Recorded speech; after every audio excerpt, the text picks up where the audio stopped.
ವಯೋಸಹಜ ಕಾಯಿಲೆಯಿಂದ ಇಹಲೋಕ ತ್ಯಜಿಸಿದ ದಾವಣಗೆರೆ ಧಣಿ ಶಾಮನೂರು ಶಿವಶಂಕರಪ್ಪ ಅವರ ಅಂತ್ಯಕ್ರಿಯೆ ವೀರಶೈವ ಲಿಂಗಾಯತ ಸಂಪ್ರದಾಯದಂತೆ ನೆರವೇರಿದೆ. ದಾವಣಗೆರೆಯ ಕಲೇಶ್ವರ ರೈಸ್ ಮಿಲ್ನಲ್ಲಿ ಪತ್ನಿ ಪಾರ್ವತಿ ಸಮಾಧಿ ಪಕ್ಕದಲ್ಲೇ ಶಾಮನೂರಿಗೆ ಅಂತಿಮ ಸಂಸ್ಕಾರ ನೆರವೇರಿಸಲಾಗಿದ್ದು, ಸಿಎಂ, ಡಿಸಿಎಂ ಸೇರಿ ಗಣ್ಯಾತಿ ಗಣ್ಯರು ಭಾಗಿಯಾಗಿದ್ದರು. ಶಾಮನೂರು ಪಾರ್ಥಿವ ಶರೀರಕ್ಕೆ ರಾಷ್ಟ್ರಧ್ವಜ ಹೊದಿಸಿ 3 ಸುತ್ತು ಕುಶಲತೋಪು ಸಿಡಿಸಿ ಸರ್ಕಾರಿ ಗೌರವ ಸಲ್ಲಿಸಲಾಯಿತು. ಈ ಸಂದರ್ಭದಲ್ಲಿ ಶಾಮನೂರು ಅಭಿಮಾನಿಗಳು ಬೆಂಬಲಿಗರಿಂದ ಕಣ್ಣೀರ ವಿದಾಯ ಹೇಳಿದರು. ಇದೇ ವೇಳೆ ಎಐಸಿಸಿ ಅಧ್ಯಕ್ಷ ಮಲ್ಲಿಕಾರ್ಜುನ್ ಖರ್ಗೆ ಭಾವುಕರಾದರು. ಶಾಮನೂರು ಅಗಲಿಕೆಗೆ ಅಖಂಡ ಸ್ವಾಮೀಜಿಗಳು ಕಂಬನಿ ಮಿಡಿದರು. ಶಾಮನೂರು ಶಿವಶಂಕರಪ್ಪ ಅಗಲಿಕೆ ಬಹಳ ನೋವು ತಂದಿದೆ ಅಂತ ಶಿವಮೊಗ್ಗದಲ್ಲಿ ಮಾಜಿ ಸಿಎಂ ಬಿಎಸ್ ಯಡಿಯೂರಪ್ಪ ಸಂತಾಪ ಸೂಚಿಸಿದರು. ಅವರ ಅಗಲಿಕೆಯಿಂದ ಇಡೀ ಸಮಾಜಕ್ಕೆ ದೊಡ್ಡ ಆಘಾತವಾಗಿದೆ. ಅವರಿಂದ ಸಮಾಜಕ್ಕೆ ಸಾಕಷ್ಟು ಕೊಡುಗೆ ಇದೆ. ಅವರ ಆತ್ಮಕ್ಕೆ ಶಾಂತಿ ಸಿಗಲಿ, ಅವರ ಕುಟುಂಬಕ್ಕೆ ನೋವು ಭರಿಸುವ ಶಕ್ತಿ ಕೊಡಲಿ ಅಂತ ಕಂಬನಿ ಮಿಡಿದರು. ಶಾಮನೂರು ಶಿವಶಂಕರಪ್ಪನವರ ನಿಧನದಿಂದ ಇಡೀ ಸಮಾಜಕ್ಕೆ ದೊಡ್ಡ ಆಘಾತ ಆಗಿದೆ. ಬಹಳ ಕ್ಷೇತ್ರಗಳಲ್ಲಿ ತಮ್ಮದೇ ಆದಂಥ ಸಾಧನೆ ಮಾಡಿದಂಥ ದೊಡ್ಡ ವ್ಯಕ್ತಿಯವರು. ಇವತ್ತು ದಾವಣಗೆರೆ ನಾನು ಹೋಗ್ತಾ ಇದ್ದೇನೆ. ಅವರ ಆತ್ಮಕ್ಕೆ ಶಾಂತಿ ಸಿಗಲಿ ಅಂತ ದೇವರಲ್ಲಿ ಪ್ರಾರ್ಥನೆ ಮಾಡ್ತೇನೆ. ಅವ್ರ ಕುಟುಂಬ ವರ್ಗದವ್ರಿಗೂ ನೋವನ್ನು ಸಹಿಸುವಂಥ ಶಕ್ತಿ ಕೊಡಲಿ ಅಂತ ದೇವರಲ್ಲಿ ಪ್ರಾರ್ಥನೆ ಮಾಡ್ತೇನೆ. ಅವರು ಮತ್ತು ನಿಮ್ಮ ನಡುವೆ ಒಡನಾಟ ಹೇಗಿತ್ತು ಸರ್? ಒಡನಾಟ ಹೇಗಿತ್ತು? ಬಹಳ ವರ್ಷಗಳ ಸಂಬಂಧ, ಬಹಳ ಆತ್ಮೀಯ ಸಂಬಂಧ. ಇತ್ತೀಚೆಗೆ ಆಸ್ಪತ್ರೆಗೆ ಹೋಗಿ ಮಾತಾಡ್ಸ್ಕೊಂಡು ಬಂದಿದ್ದೆ. ಎಲ್ಲ ಸಂದರ್ಭದಲ್ಲೂ ಸಹ ನಮಗೆಲ್ಲ ರೀತಿಯ ಸಹಕಾರ ನೀಡಿದಂಥ ಒಬ್ಬ ಹಿರಿಯ ವ್ಯಕ್ತಿ ಶಾಮನೂರು ಶಿವಶಂಕರಪ್ಪನವರು. ಅವ್ರ ಬಗ್ಗೆ ಹೇಳುವಂಥದ್ದು ಬಹಳಷ್ಟಿದೆ. ಈಗಾಗಲೇ ಅನೇಕ ವಿಷಯಗಳು ಪತ್ರಿಕೆಯಲ್ಲಿ, ಎಲೆಕ್ಟ್ರಾನಿಕ್ ಮೀಡಿಯಾದಲ್ಲಿ ಬಂದಿದೆ. ಹೆಚ್ಚು ಹೇಳುವಂಥ ಅಗತ್ಯ ಇಲ್ಲ. ನಾನು ಹೋಗಿ ಅವ್ರನ್ನ ಆತ್ಮಕ್ಕೆ ಶಾಂತಿ ಕೋರಿ ಅವರ ಶಾಮನೂರು ಶಿವಶಂಕರಪ್ಪ ನಿಧನಕ್ಕೆ ಬಳ್ಳಾರಿಯ ಕಂಪ್ಲಿ ಪಟ್ಟಣದಲ್ಲಿ ಸ್ಪೀಕರ್ ಯುಟಿ ಖಾದರ್ ಸಂತಾಪ ಸೂಚಿಸಿದರು. ಕರ್ನಾಟಕದ ಸೂರ್ಯ ಅಸ್ತಂಗತವಾಗಿದೆ. ಹಿಮಾಲಯದ ಬೆಟ್ಟದಷ್ಟು ಎತ್ತರದ ವ್ಯಕ್ತಿತ್ವ ಅವರದ್ದು. ರಾಜಕೀಯ ಮಾತ್ರವಲ್ಲದೆ ಧಾರ್ಮಿಕ, ಶೈಕ್ಷಣಿಕವಾಗಿಯೂ ಅವರ ಕೊಡುಗೆ ಅಪಾರ. ರಾಜಕೀಯ ಮತ್ತು ಸಾಮಾಜಿಕವಾಗಿ ಸೇವೆ ಸಲ್ಲಿಸಿ ಎರಡನ್ನ ಸಮಾನಾಗಿ ತೆಗೆದುಕೊಂಡು ಹೋದವರು. ಎಂತಹ ಪರಿಸ್ಥಿತಿಯಲ್ಲೂ ನಗು ಮುಖದಿಂದಲೇ ಇರ್ತಾ ಇದ್ರು. ಶಾಮನೂರು ಅಗಲಿಕೆ ರಾಜ್ಯಕ್ಕೆ ತುಂಬಾ ನಷ್ಟ ಉಂಟು ಮಾಡಿದೆ. ಅವರ ಕುಟುಂಬಕ್ಕೆ ನೋವು ಭರಿಸುವಷ್ಟು ಭಗವಂತ ಶಕ್ತಿ ಕೊಡಲಿ ಅಂತ ಪ್ರಾರ್ಥಿಸಿದರು.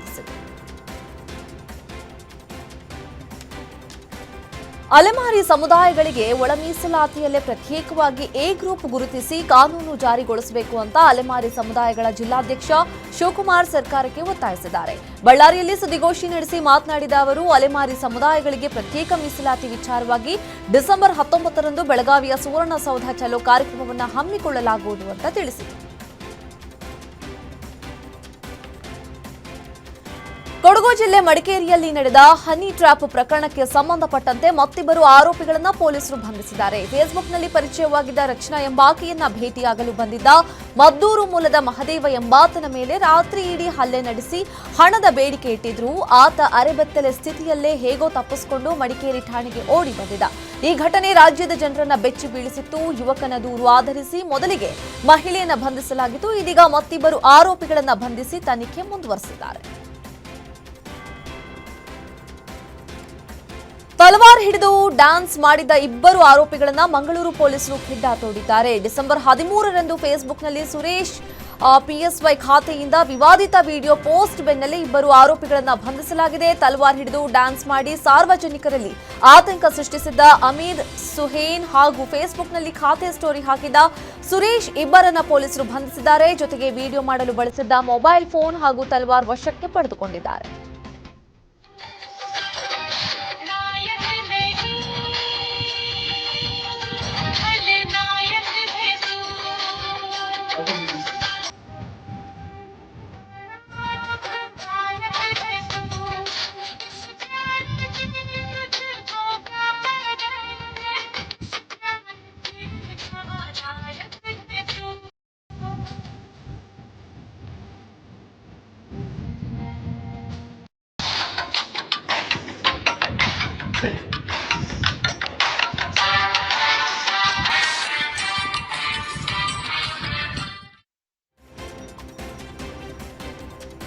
ಜಮೀನು ವಿವಾದ ಹಿನ್ನೆಲೆ ದಂಪತಿ ಮೇಲೆ ಮಚ್ಚಿನಿಂದ ಹಲ್ಲೆಗೆ ಯತ್ನಿಸಿರುವ ಘಟನೆ ಕೋಲಾರ ಜಿಲ್ಲೆ ಶ್ರೀನಿವಾಸಪುರ ತಾಲೂಕಿನ ರಾಯಲ್ಪಾಡು ಗ್ರಾಮದಲ್ಲಿ ನಡೆದಿದೆ.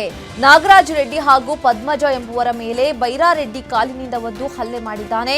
ರಾಯಲ್ಪಾಡು ಗ್ರಾಮದ ಸರ್ವೆ ನಂಬರ್ 68/1ರಲ್ಲಿನ 5 ಗುಂಟೆ ಜಮೀನು ವಿಚಾರವಾಗಿ ವಿವಾದವಾಗಿತ್ತು.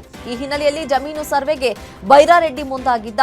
ಆದರೆ ಇದಕ್ಕೆ ವಿರೋಧಿಸಿದ ದಂಪತಿ ಮೇಲೆ ಬೈರಾರೆಡ್ಡಿ ಹಲ್ಲೆ ನಡೆಸಿದ್ದು ದೃಶ್ಯ ಸಿಸಿಟಿವಿಯಲ್ಲಿ ಸೆರೆಯಾಗಿದೆ. ಘಟನೆಗೆ ಸಂಬಂಧಪಟ್ಟಂತೆ ರಾಯಲ್ಪಾಡು ಪೊಲೀಸ್ ಠಾಣೆಯಲ್ಲಿ ದೂರು ದಾಖಲಾಗಿದೆ. ಇನ್ನು ಕಾನೂನಿನ ತೀರ್ಪಿಗೆ ನಾವು ಬದ್ಧರಾಗಿರ್ತೇವೆ, ನಮಗೆ ಪ್ರಾಣ ಬೆದರಿಕೆ ಇದೆ, ದಯವಿಟ್ಟು ರಕ್ಷಣೆ ಕೊಡಿ ಅಂತ ಪೊಲೀಸರಿಗೆ ನಾಗರಾಜ್ ರೆಡ್ಡಿ ಹಾಗೂ ಪದ್ಮಜ ಮನವಿ ಮಾಡಿಕೊಂಡಿದ್ದಾರೆ.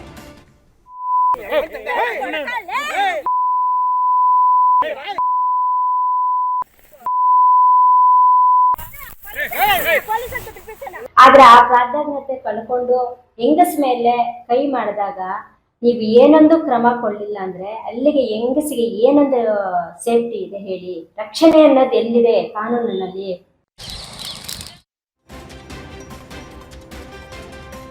ಅಲೋಕ್ ಕುಮಾರ್ ಪರಪ್ಪನ ಅಗ್ರಹಾರ ಜೈಲಿನ ಡಿಜಿಪಿಯಾಗಿ ಅಧಿಕಾರ ಸ್ವೀಕರಿಸಿದ ಬಳಿಕ ಇದೇ ಮೊದಲ ಬಾರಿಗೆ ಜೈಲಿಗೆ ಭೇಟಿ ಕೊಟ್ಟಿದ್ದಾರೆ. ಅಧಿಕಾರಿಗಳೊಂದಿಗೆ ಜೈಲಿನಲ್ಲಿ ರೌಂಡ್ಸ್ ಹಾಕಿದ ಅಲೋಕ್ ಕುಮಾರ್ ಖೈದಿಗಳನ್ನ ಭೇಟಿ ಮಾಡಲು ಬಂದವರ ಮಾಹಿತಿ ಪಡೆದರು.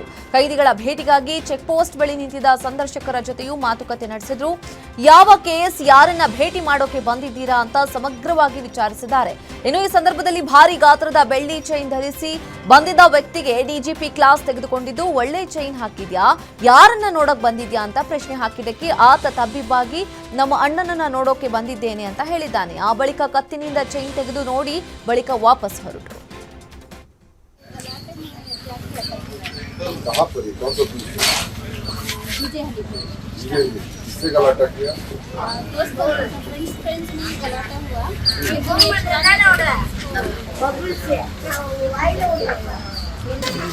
ಯಾವ ಅಣ್ಣ ಹೆಸರು?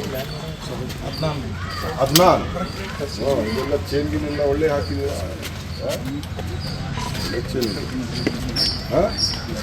ಇದು ಕೈ ಮುಂದೆ ಮಾಡ್ರಿ, ಆಯ್ತು ತಗೊಳ್ಳಿ, ತಿನ್ಬಿಡ್ರಿ, ಅದು ನಾನು ತಗೊಳ್ಳಲ್ಲ ಬಿಡಿ. ಯಾವ ಅದ್ನಾನ್ ನಿಮ್ಮ ಹೆಸರು? ಅಮೀರ್. ಆ ಒಂದು ಹೆಸರು ಅದ್ನಾನ್. ಯಾವ ಕೇಸ್ಲಿದ್ದಾರೆ?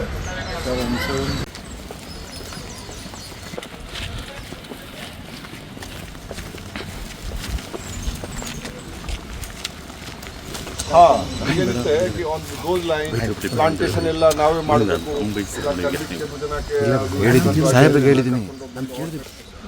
ಗೊತ್ತಿದೆ. ಸೊ ಅದು ಯಾಕಂದ್ರೆ ಆ ಲ್ಯಾಂಡ್ ಇದೆ, ಅದು ಸರಿಯಾಗಿ. ಟ್ರಾಫಿಕ್ ಪೊಲೀಸರು ಕಡ್ಡಾಯವಾಗಿ ಸೀಟ್ ಬೆಲ್ಟ್ ಮತ್ತು ಹೆಲ್ಮೆಟ್ ಧರಿಸುವಂತೆ ಸಂಚಾರ ವಿಭಾಗದ ಜಂಟಿ ಪೊಲೀಸ್ ಆಯುಕ್ತ ಕಾರ್ತಿಕ್ ರೆಡ್ಡಿ ಸ್ಪಷ್ಟ ಸೂಚನೆ ಕೊಟ್ಟಿದ್ದಾರೆ. ಪೊಲೀಸ್ ಸಿಬ್ಬಂದಿಗಳೇ ಸರಿಯಾಗಿ ನಿಯಮ ಪಾಲಿಸ್ತಾ ಇಲ್ಲ ಹಾಗೂ ಮೊಬೈಲ್ ಬಳಕೆ ಸೇರಿ ಮತ್ತಿತರ ಪ್ರಕರಣಗಳು ಹೆಚ್ಚಾಗಿ ಕಂಡುಬರ್ತಾ ಇದೆ. ಕಾನೂನು ಜಾರಿಗೊಳಿಸುವ ಪೊಲೀಸರೇ ನಿಯಮ ಉಲ್ಲಂಘಿಸಿದ್ರೆ ಜನರಿಗೆ ಸಂಚಾರ ನಿಯಮ ಪಾಲಿಸಿ ಎನ್ನುವ ಹಕ್ಕು ಇರುವುದಿಲ್ಲ. ಒಂದೊಮ್ಮೆ ಪೊಲೀಸರೇ ಸಂಚಾರ ನಿಯಮ ಉಲ್ಲಂಘನೆ ಮಾಡಿದರೆ ಅವರ ವಿರುದ್ಧವೂ ಐಎಂವಿ ರೀತಿಯ ಕ್ರಮ ಕೈಗೊಳ್ಳಲಾಗುತ್ತೆ ಅಂತ ಟ್ರಾಫಿಕ್ ಪೊಲೀಸರಿಗೆ ಸಂಚಾರ ವಿಭಾಗದ ಜಂಟಿ ಪೊಲೀಸ್ ಆಯುಕ್ತ ಕಾರ್ತಿಕ್ ರೆಡ್ಡಿ ಸ್ಪಷ್ಟ ಸಂದೇಶ ಕೊಟ್ಟಿದ್ದಾರೆ. ಮಂಗಳೂರಿನ ಆರ್ಟಿಒ ಕಚೇರಿಗೆ ಬಾಂಬ್ ಬೆದರಿಕೆ ಬಂದಿದೆ. ಕಚೇರಿಯ ಅಧಿಕೃತ ಮೇಲ್ಗೆ ಬಾಂಬ್ ಬೆದರಿಕೆ ಬಂದಿದ್ದು ಸಿಬ್ಬಂದಿ ಆತಂಕಗೊಂಡಿದ್ದಾರೆ. 5 ಕಡೆ ಬಾಂಬ್ ಇಡೋದಾಗಿ ಕಿಡಿಗೇಡಿಗಳು ಮೇಲ್ ಮಾಡಿದ್ದಾರೆ. ಮಂಗಳೂರಿನ ನೆಹರು ಮೈದಾನ ಬಳಿ ಇರೋ ಆರ್ಟಿಒ ಕಚೇರಿಯಲ್ಲಿ ಬಾಂಬ್ ನಿಷ್ಕ್ರಿಯ ದಳ ಪರಿಶೀಲನೆ ನಡೆಸಿದ್ದಾರೆ.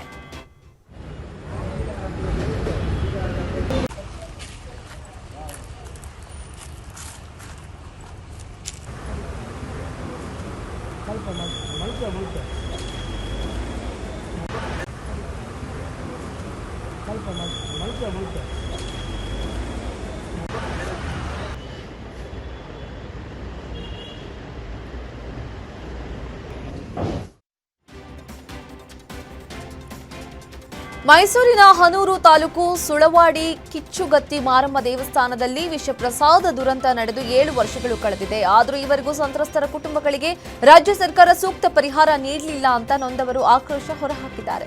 2018ರ ಡಿಸೆಂಬರ್ 14ರಂದು ನಡೆದ ಹೊಸ ಗೋಪುರ ನಿರ್ಮಾಣ ಕಾರ್ಯಕ್ರಮದಲ್ಲಿ ತಯಾರಿಸಿದ ಪ್ರಸಾದಕ್ಕೆ ಇಮ್ಮಡಿ ಮಹದೇವ ಸ್ವಾಮಿ ಮತ್ತು ಆತನ ಸಹಚರರು ವಿಷ ಬೆರೆಸಿದ್ರು. ಈ ದುರಂತದಲ್ಲಿ 17 ಮಂದಿ ಮೃತಪಟ್ಟಿದ್ರು. ಇಂದು 7ನೇ ವರ್ಷದ ಪುಣ್ಯ ಸ್ಮರಣೆಯ ಹಿನ್ನೆಲೆ ಸಂತ್ರಸ್ತ ಕುಟುಂಬಗಳು ಮೃತರ ಸಮಾಧಿಗಳ ಬಳಿ ಕಣ್ಣೀರು ಹಾಕಿದ್ದಾರೆ. ಬೀದರಹಳ್ಳಿ, ದೊಡ್ಡಾಣೆ, ಸುಳವಾಡಿ ಸೇರಿ ಸುತ್ತಮುತ್ತಲಿನ ಗ್ರಾಮಗಳ ಭಕ್ತಾದಿಗಳು ಮತ್ತು ಓಂ ಶಕ್ತಿ ಮಾಲಾಧಾರಿಗಳು ಈ ದುರಂತಕ್ಕೆ ಬಲಿಯಾಗಿದ್ರು. ಈ ದುರ್ಘಟನೆ ಸುಳವಾಡಿ ಗ್ರಾಮಸ್ಥರ ನೆಮ್ಮದಿಯನ್ನ ಕಸಿದಿದ್ದು, ನ್ಯಾಯ ಮತ್ತು ಪರಿಹಾರಕ್ಕಾಗಿ ಅವರ ಹೋರಾಟ ಈಗಲೂ ಮುಂದುವರೆದಿದೆ.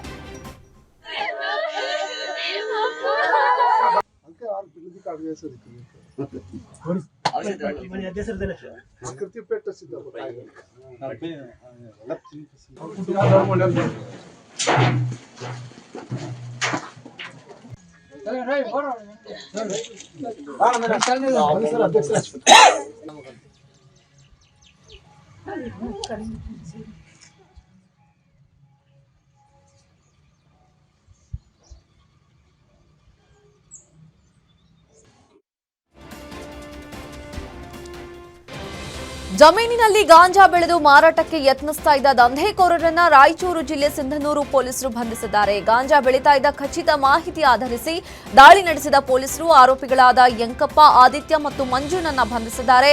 ಬಂಧಿತರಿಂದ ಸುಮಾರು 50,000 ಮೌಲ್ಯದ 672 ಗ್ರಾಂ ಗಾಂಜಾ ಹಾಗೂ ಬೈಕ್ ವಶಕ್ಕೆ ಪಡೆದಿದ್ದಾರೆ. ಘಟನೆಗೆ ಸಂಬಂಧಪಟ್ಟಂತೆ ಸಿಂಧನೂರು ಟೌನ್ ಪೊಲೀಸ್ ಠಾಣೆಯಲ್ಲಿ ಕೇಸ್ ದಾಖಲಾಗಿದೆ. ರೆಡ್ ಹ್ಯಾಂಡ್ ಆಗಿ ಸಿಕ್ಕಿಬಿದ್ದಿದ್ದ ಬೋರ್ವೆಲ್ ಕೇಬಲ್ ಕಳ್ಳರಿಗೆ ಗ್ರಾಮಸ್ಥರೇ ಧರ್ಮದೇಟು ನೀಡಿದ ಘಟನೆ ಚಿಕ್ಕಬಳ್ಳಾಪುರ ತಾಲೂಕಿನ ಕಾಚಕಡತ ಗೇಟ್ ಬಳಿ ನಡೆದಿದೆ. ಕಾಚಕಡತ ಗ್ರಾಮದ ರೈತ ಮಂಜುನಾಥ್ ತೋಟದಲ್ಲಿ ರಿಪೇರಿ ಕಾರಣಕ್ಕಾಗಿ ಬೋರ್ವೆಲ್ ಪಂಪ್ ಸೆಟ್ ಕೇಬಲ್ ಹೊರ ತೆಗೆದಿದ್ರು. ತಡರಾತ್ರಿ ಸಮಯ ಸಾಧಿಸಿ ಬೋರ್ವೆಲ್ ಕೇಬಲ್ ಕಳ್ಳತನಕ್ಕೆ ಯತ್ನಿಸ್ತಾ ಇದ್ರು. ಬೋರ್ವೆಲ್ ಬಳಿ ಮಲಗಿದ್ದ ತೋಟದ ಮಾಲೀಕರು ಕಳ್ಳರನ್ನ ರೆಡ್ ಹ್ಯಾಂಡ್ ಆಗಿ ಹಿಡಿದು ಹಿಗ್ಗಾಮುಗ್ಗಾ ಥಳಿಸಿದ್ದಾರೆ.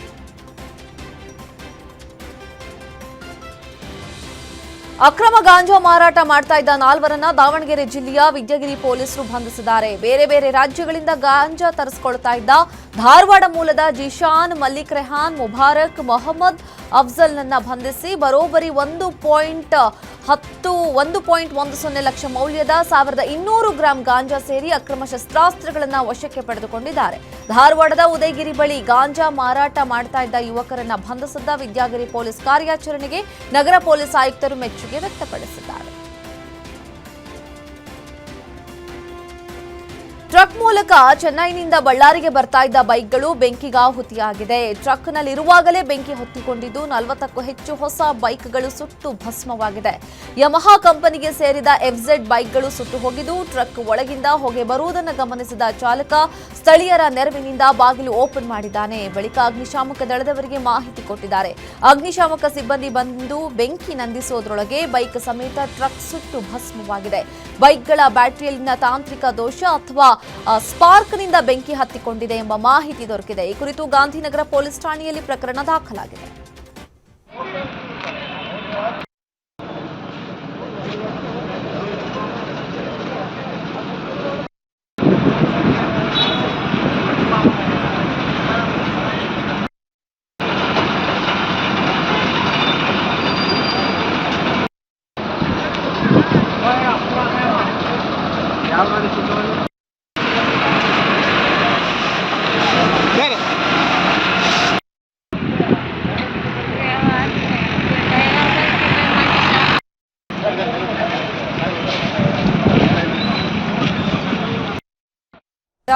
ಆರ್ಪಿಡಿ ಟಾಸ್ಕ್ ಫೋರ್ಸ್ ವತಿಯಿಂದ ಬೆಳಗಾವಿಯಲ್ಲಿ ಪ್ರತಿಭಟನೆ ನಡೆಸಲಾಯಿತು. 2016ರ ಕೇಂದ್ರ ಸರ್ಕಾರದ ಕಾಯ್ದೆಯನ್ನ ಕರ್ನಾಟಕ ರಾಜ್ಯದಲ್ಲಿ ಜಾರಿಗೊಳಿಸಬೇಕು. ರಾಜ್ಯದಲ್ಲಿ ಪ್ರತ್ಯೇಕ ವಿಕಲಚೇತನರ ಅಭಿವೃದ್ಧಿ ನಿಗಮ ಸ್ಥಾಪಿಸಬೇಕು.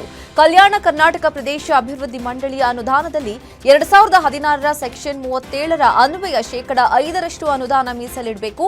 ವಿಕಲಚೇತನರ ಪೋಷಕರಿಗೆ ಕನಿಷ್ಠ 3,000 ಆರೈಕೆ ಭತ್ಯೆ ನೀಡಬೇಕು ಎಂಬುದು ಸೇರಿದಂತೆ 15ಕ್ಕೂ ಹೆಚ್ಚು ಬೇಡಿಕೆಯೊಂದಿಗೆ ಸುರೇಶ್ ಭಂಡಾರಿ ಮುದ್ಗಲ್ ನೇತೃತ್ವದಲ್ಲಿ ಪ್ರತಿಭಟನೆ ನಡೆಸಿದರು.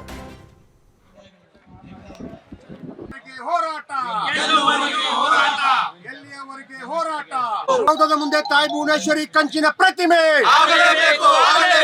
ಸುವರ್ಣ ಸೌಧದ ಮುಂದೆ ತಾಯಿ ಭುವನೇಶ್ವರಿ ಪ್ರತಿಮೆ.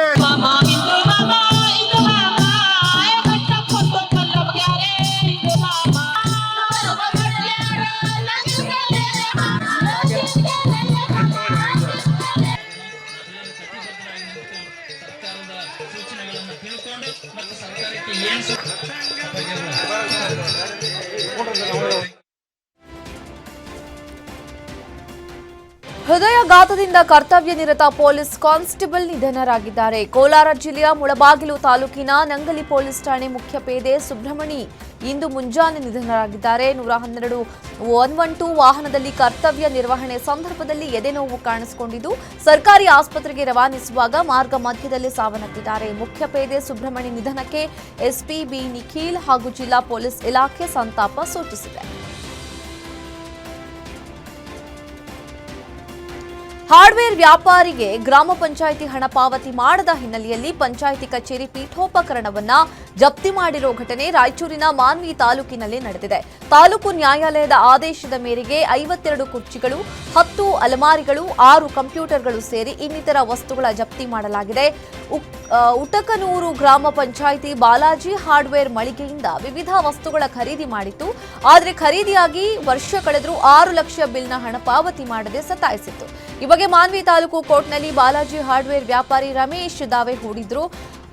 ಇದರ ಬೆನ್ನಲ್ಲೇ ಚೆಕ್ ಮೂಲಕ ಹಣ ಪಾವತಿ ಮಾಡೋದಾಗಿ ಕೋರ್ಟ್ಗೆ ತಾಲೂಕು ಪಂಚಾಯತ್ ಅಧಿಕಾರಿಗಳು ಹೇಳಿದ್ರು. ಆದರೆ ಗಡುವು ಮೀರಿದ್ರು ಹಣ ಪಾವತಿಯಾಗದಿದ್ದಕ್ಕೆ ಈಗ ಪೀಠೋಪಕರಣಗಳ ಜಪ್ತಿಗೆ ಆದೇಶ ನೀಡಲಾಗಿದೆ. ಮಂಡ್ಯದ ಶ್ರೀರಂಗಪಟ್ಟಣದ ಸಾರ್ವಜನಿಕ ಆಸ್ಪತ್ರೆ ಅವ್ಯವಸ್ಥೆಯ ಆಗರವಾಗಿರುವ ಹಿನ್ನೆಲೆಯಲ್ಲಿ ವಿವಿಧ ಸಂಘಟನೆಗಳು ಹಾಗೂ ಹೋರಾಟಗಾರರು ಮುತ್ತಿಗೆ ಹಾಕಿ ಆಕ್ರೋಶ ಹೊರಹಾಕಿದ್ರು. ರೋಗಿಗಳಿಗೆ ಸರಿಯಾದ ಚಿಕಿತ್ಸೆ ನೀಡದೆ ನಿರ್ಲಕ್ಷ್ಯ ವಹಿಸಿರುವ ಆಸ್ಪತ್ರೆಯ ವೈದ್ಯರು ಸೇರಿ ಸರ್ಕಾರದ ವಿರುದ್ಧ ಧಿಕ್ಕಾರ ಕೂಗಿ ಆಕ್ರೋಶ ವ್ಯಕ್ತಪಡಿಸಿದರು. ಈ ಕೂಡಲೇ ಸರ್ಕಾರವಾಗಲಿ ಸಂಬಂಧಪಟ್ಟ ಪ್ರತಿನಿಧಿಗಳು ಇತ್ತ ಗಮನ ಹರಿಸಬೇಕು ಅಂತ ಆಗ್ರಹಿಸಿದ್ದು ಮುಂದಿನ ದಿನಗಳಲ್ಲಿ ಆಸ್ಪತ್ರೆಗೆ ಬೀಗ ಜಡಿದು ಉಗ್ರ ಹೋರಾಟದ ಎಚ್ಚರಿಕೆ ಕೊಟ್ಟಿದ್ದಾರೆ.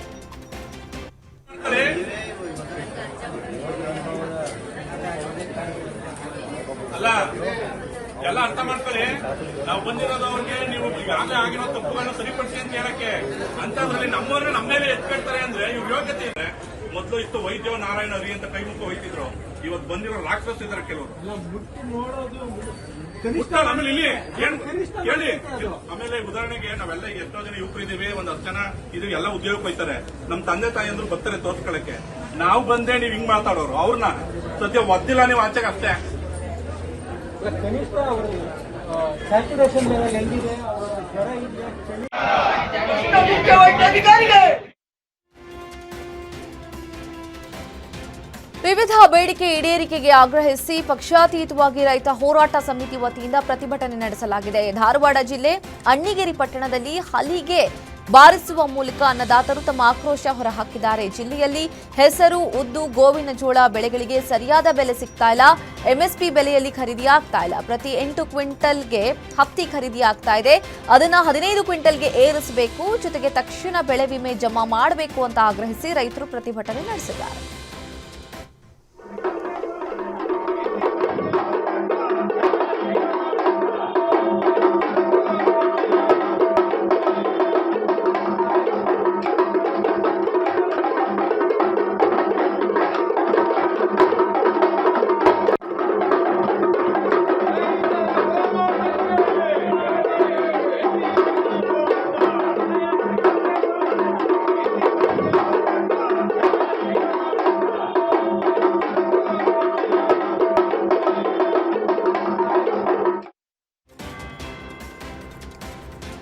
ಹಾಸನ ಜಿಲ್ಲೆಯಲ್ಲಿ ಕಾಡಾನೆಗಳ ಹಾವಳಿ ಮುಂದುವರೆದಿದ್ದು ಶಾಶ್ವತ ಪರಿಹಾರಕ್ಕಾಗಿ ನೂರಾರು ರೈತರು ಪ್ರತಿಭಟನೆ ನಡೆಸಿ ಆಕ್ರೋಶ ಹೊರಹಾಕಿದ್ದಾರೆ.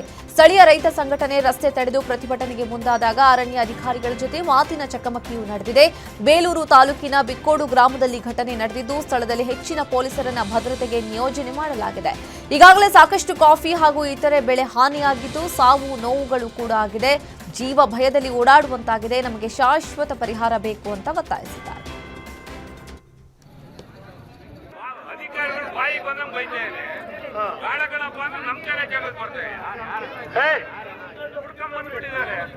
ನೋಡ್ರಪ್ಪ, ದಯಮಾಡಿ ಕೇಳ್ರಲ್ಲಿ, ಯಾವ ಅಧಿಕಾರಿಗೂ ಅವಾಚ್ಯ ಶಬ್ದದಲ್ಲಿ ಮಾತಾಡಿದ್ರೆ ಪರಿಹಾರ ಆಗಲ್ಲ. ಚಳವಳಿಗಾರರು ನಿಮಗೆ ಸ್ವಲ್ಪ ಗಂಭೀರತೆ ಇಲ್ಲದೆ ಹೋದ್ರೆ, ನೀವು ಗೌರವಯುತವಾಗಿ ನಡ್ಕೊಳ್ಳೋದನ್ನ ಕಲ್ತ್ಕೊಳ್ಳದೆ ಹೋದ್ರೆ, ಯಾರ ಅಧಿಕಾರಿಗೆ ನೀವು ಅಸಂಬದ್ಧವಾದಂತ ಪದ ಬಳಸಿದ್ರೆ ಅದು ಒಳ್ಳೆ ಬೆಳವಣಿಗೆ ಅಲ್ಲ. ಕಾಫಿ ಪ್ಲಾಂಟ್ರೆ, ಕೂರ್ಗು ಜಿಲ್ಲೆಯ ಪ್ಲಾಂಟ್ರೆ, ಇಡೀ ವರ್ಲ್ಡ್ಗೆ ನಿಮ್ಮ ಕಾಫಿಯ ಪರಿಮಳ ಪಸರಿಸುತ್ತಿದೆ ಅಂತ ಹೇಳುವಂತ ಪ್ರಧಾನಮಂತ್ರಿಗಳೇ, ನಿಮಗೆ ನಿಜವಾದಂತ ಕಾಳಜಿ ಇದ್ರೆ ದಯಮಾಡಿ ನಮಗೆ ಶಾಶ್ವತ ಪರಿಹಾರ ಬೇಕು ಅಂದ್ರೆ ಡೈವರ್ಟ್ ಮಾಡಲಿಕ್ಕೆ 1 ವಾರ ತನಕ 15 ಒಳ್ಳೆದಿಲ್ಲ. ಮೊದಲು ನಾವು ಸರ್ಪಂಚ್ ಕಾಯ್ದೆ ಮೈಸೂರಿನಲ್ಲಿ ಯೂನಿಟಿ ಮಾಲ್ಗೆ ತಡೆಯಾಜ್ಞೆ ವಿಚಾರಕ್ಕೆ ರಾಜವಂಶಸ್ಥೆ ಪ್ರಮೋದಾದೇವಿ ಪ್ರತಿಕ್ರಿಯೆ ಕೊಟ್ಟಿದ್ದಾರೆ. ಈ ಹಿಂದೆಯೇ ಕೋರ್ಟ್ನಲ್ಲಿ ಅಪೀಲ್ ಹೋಗಿದ್ವಿ, ಆ ಬಗ್ಗೆ ಇನ್ನೊಂದು ದಿನ ಸಂಪೂರ್ಣ ಮಾಹಿತಿ ಕೊಡ್ತೀನಿ. ಯದುವೀರ್ ಜೊತೆ ನಾನು ಮಾತನಾಡಿಲ್ಲ, ನಮ್ಮಲ್ಲಿ ಯಾವುದೇ ಗೊಂದಲ ಇಲ್ಲ. ಯದುವೀರ್ ಸದನಕ್ಕೆ ಹೋದ ಮೇಲೆ ಸುದ್ದಿಯಾಗಿದೆ ಅಷ್ಟೇ ಅಂತ ಸ್ಪಷ್ಟನೆ ಕೊಟ್ಟಿದ್ದಾರೆ.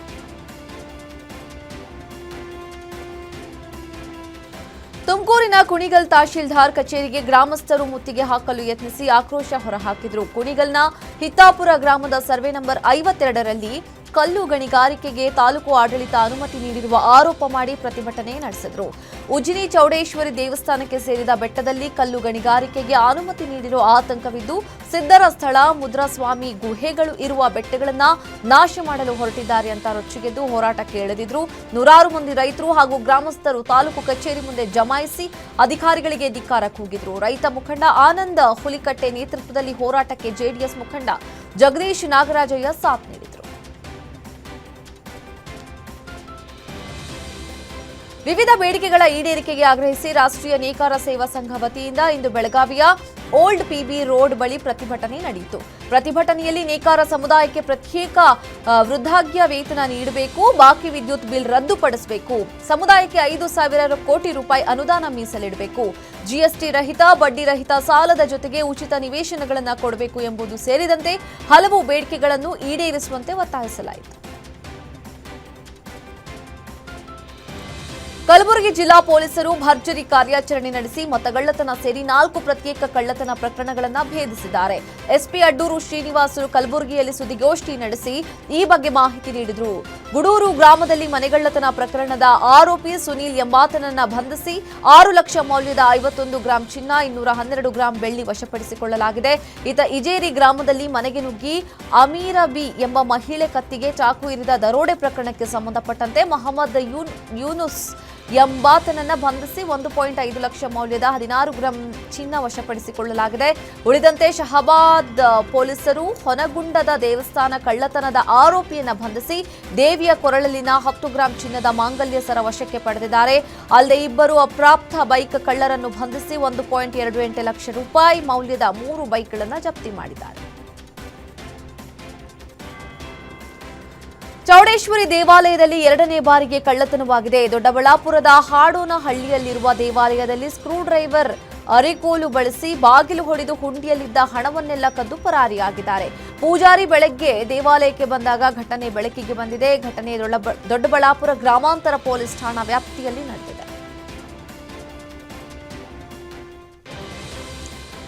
ಸುತ್ತೂರಿನ ಶಿವರಾತ್ರೇಶ್ವರ ಶಿವಯೋಗಿಗಳ 1066ನೇ ಜಯಂತ್ಯೋತ್ಸವ ಹಿನ್ನೆಲೆಯಲ್ಲಿ ಇಂದಿನಿಂದ ಮಂಡ್ಯದ ಮಳವಳ್ಳಿ ಪಟ್ಟಣದಲ್ಲಿ ಒಂದು ವಾರ ಕಾರ್ಯಕ್ರಮ ಆಯೋಜನೆ ಮಾಡಲಾಗಿದೆ. ಇಂದಿನಿಂದ ಡಿಸೆಂಬರ್ 22ರವರೆಗೆ ನಡೆಯಲಿರುವ ಕಾರ್ಯಕ್ರಮಕ್ಕಾಗಿ ವಿಶಾಲ ವೇದಿಕೆ ನಿರ್ಮಾಣ ಮಾಡಲಾಗಿದ್ದು ನಾಳೆ ರಾಷ್ಟ್ರಪತಿಗಳು ಶ್ರೀಗಳ ಕಾರ್ಯಕ್ರಮಕ್ಕೆ ಅಧಿಕೃತ ಚಾಲನೆ ಕೊಡಲಿದ್ದಾರೆ. ನಾಳಿನ ಕಾರ್ಯಕ್ರಮದಲ್ಲಿ ರಾಷ್ಟ್ರಪತಿಗಳು ಆಗಮಿಸ್ತಾ ಇರೋ ಹಿನ್ನೆಲೆಯಲ್ಲಿ ಬಿಗಿ ಭದ್ರತೆಯನ್ನ ಒದಗಿಸಲಾಗಿದೆ. ಕಾರ್ಯಕ್ರಮಕ್ಕೆ ಬರುವ ಭಕ್ತರು ಸೇರಿ ಸಾರ್ವಜನಿಕರಿಗೆ ಆಸನ, ಕುಡಿಯುವ ನೀರು, ಆಹಾರ, ಸಾರಿಗೆ ಸೇರಿ ಹಲವು ಮೂಲಭೂತ ಸೌಕರ್ಯಗಳ ವ್ಯವಸ್ಥೆ ಕಲ್ಪಿಸಲಾಗಿದೆ. ಭದ್ರತೆಗೆ 1,000ಕ್ಕೂ ಹೆಚ್ಚು ಪೊಲೀಸರನ್ನ ನಿಯೋಜನೆ ಮಾಡಲಾಗಿದೆ. ಇತಿಹಾಸ ಪ್ರಸಿದ್ಧ ಘಾಟಿ ಸುಬ್ರಹ್ಮಣ್ಯ ಕ್ಷೇತ್ರದಲ್ಲಿ ಐತಿಹಾಸಿಕ ರಾಸುಗಳ ಜಾತ್ರೆ ಸಂಭ್ರಮ ಕಳೆಗಟ್ಟಿದೆ. ದೊಡ್ಡಬಳ್ಳಾಪುರದ ಘಾಟಿ ಸುಬ್ರಹ್ಮಣ್ಯ ಕ್ಷೇತ್ರದಲ್ಲಿ ರಾಸುಗಳ ಜಾತ್ರೆಗೆ ಲಕ್ಷಾಂತರ ದನಗಳನ್ನು ಕರೆತರಲಾಗಿದೆ. 8 ದಿನಗಳ ಕಾಲ ನಡೆಯುವ ಜಾತ್ರೆಯಲ್ಲಿ ಹೈಟೆಕ್ ಪಾಂಡೋಪುರ ಟೆಂಟ್ ಚಪ್ಪರ ಹಾಕಿ ರಾಸುಗಳನ್ನು ರೈತರು ಪ್ರದರ್ಶನಕ್ಕೆ ಇಟ್ಟಿದ್ದಾರೆ. ಮಂಡ್ಯ, ರಾಮನಗರ, ಬಳ್ಳಾರಿ, ಹುಬ್ಬಳ್ಳಿ ಸೇರಿ ರಾಜ್ಯದ ವಿವಿಧೆಡೆಯಿಂದ ರೈತರು ತಮ್ಮ ರಾಸುಗಳ ಜೊತೆ ಬಂದಿದ್ದಾರೆ. ಇನ್ನು 1 ಲಕ್ಷದಿಂದ 16 ಲಕ್ಷದವರೆಗಿನ ಹಳ್ಳಿಕಾರ್ ಜೋಡೆತ್ತುಗಳು ಜಾತ್ರೆಯ ಪ್ರಮುಖ ಆಕರ್ಷಣೆಯಾಗಿದೆ. ಲಕ್ಷ ಬೆಲೆ ಬಾಳುವ ಜೋಡೆತ್ತುಗಳನ್ನ ಕೊಂಡರೆ ಟಗರುಗಳನ್ನ ಗಿಫ್ಟ್ ನೀಡುವ ಬಂಪರ್ ಆಫರ್ ಕೂಡ ಇದೆ. ಘಾಟಿ ಸುಬ್ರಹ್ಮಣ್ಯ ರಾಸುಗಳ ನೋಡಲು ಜನಸಾಗರವೇ ಹರಿದು ಬರ್ತಾ ಇದ್ದು ಟ್ರಾಫಿಕ್ ಕಂಟ್ರೋಲ್ ಮಾಡುವುದೇ ಸಂಚಾರಿ ಪೊಲೀಸರಿಗೆ ದೊಡ್ಡ ಸವಾಲಾಗಿದೆ. ಇಂಗ್ಲೆಂಡ್ ಮೂಲದ ಯುವಕರನ್ನ ಹಾಸನದ ಬೇಲೂರಿನ ಯುವತಿ ಹಿಂದೂ ಸಂಪ್ರದಾಯದಂತೆ ಮದುವೆಯಾಗಿದ್ದಾಳೆ. ಹಾಸನ ಜಿಲ್ಲೆ ಬೇಲೂರಿನಲ್ಲಿ ನಡೆದ ವಿವಾಹ ಸ್ಥಳೀಯರ ಗಮನ ಸೆಳೆದಿದೆ. ಬೇಲೂರು ತಾಲೂಕಿನ ಇಬ್ಬಿಡು ಗ್ರಾಮದ ಹೇಮಶ್ರೀ ಇಂಗ್ಲೆಂಡಿನ ವರ ಜಾಯ್ ಜೊತೆ ಸಪ್ತಪದಿ ತುಳಿದಿದ್ದಾಳೆ. ಈಕೆ ಇಂಗ್ಲೆಂಡ್ನಲ್ಲಿ 1.5 ವರ್ಷದ ಹಿಂದೆ ವೃತ್ತಿ ಪ್ರಾರಂಭಿಸಿದ್ಲು. ಅಲ್ಲಿಯೇ ಜಾಯ್ನ ಪರಿಚಯವಾಗಿ ಇಬ್ಬರ ನಡುವೆ ಪ್ರೇಮಾಂಕುರವಾಗಿತ್ತು. ಇಬ್ಬರೂ ತಮ್ಮ ಮನೆಯವರನ್ನ ಒಪ್ಪಿಸಿ ಭಾರತೀಯ ಸಂಪ್ರದಾಯದಂತೆ ಮದುವೆಯಾಗಿ ಎಲ್ಲರ ಗಮನ ಸೆಳೆದಿದ್ದಾರೆ. ಮೈಕೊರೆಯುವ ಚಳಿಗೆ ಬೀದರ್ ಜಿಲ್ಲೆಯ ಜನರು ಹೈರಾಣಾಗಿದ್ದಾರೆ. ಜಿಲ್ಲೆಯಲ್ಲಿ ಕನಿಷ್ಠ 7.4 ತಾಪಮಾನ ದಾಖಲಾಗಿದ್ದು, ಅತಿಯಾದ ಚಳಿಯಿಂದ ಸ್ವರಕ್ಷಣೆಗೆ ಜನರು ಟೋಪಿ, ಸ್ವೆಟರ್ ಹಾಗೂ ಗ್ಲೌಸ್ ಧರಿಸಿ ಹೊರಬರ್ತಿದ್ದಾರೆ. ಇನ್ನು ಜನವರಿ ತಿಂಗಳಿನಲ್ಲಿ ಇನ್ನಷ್ಟು ಅಂತಂದ್ರೆ 5 ಡಿಗ್ರಿಗೆ ಇಳಿಯಲಿದೆ ಅಂತ ಹವಾಮಾನ ಇಲಾಖೆ ಮಾಹಿತಿ ಕೊಟ್ಟಿದೆ. ರಾಜ್ಯದಲ್ಲೇ ಬೀದರ್ನಲ್ಲಿ ಅತಿ ಕಡಿಮೆ 7.4 ಡಿಗ್ರಿ ಸೆಲ್ಸಿಯಸ್ ತಾಪಮಾನ ದಾಖಲಾಗಿದೆ.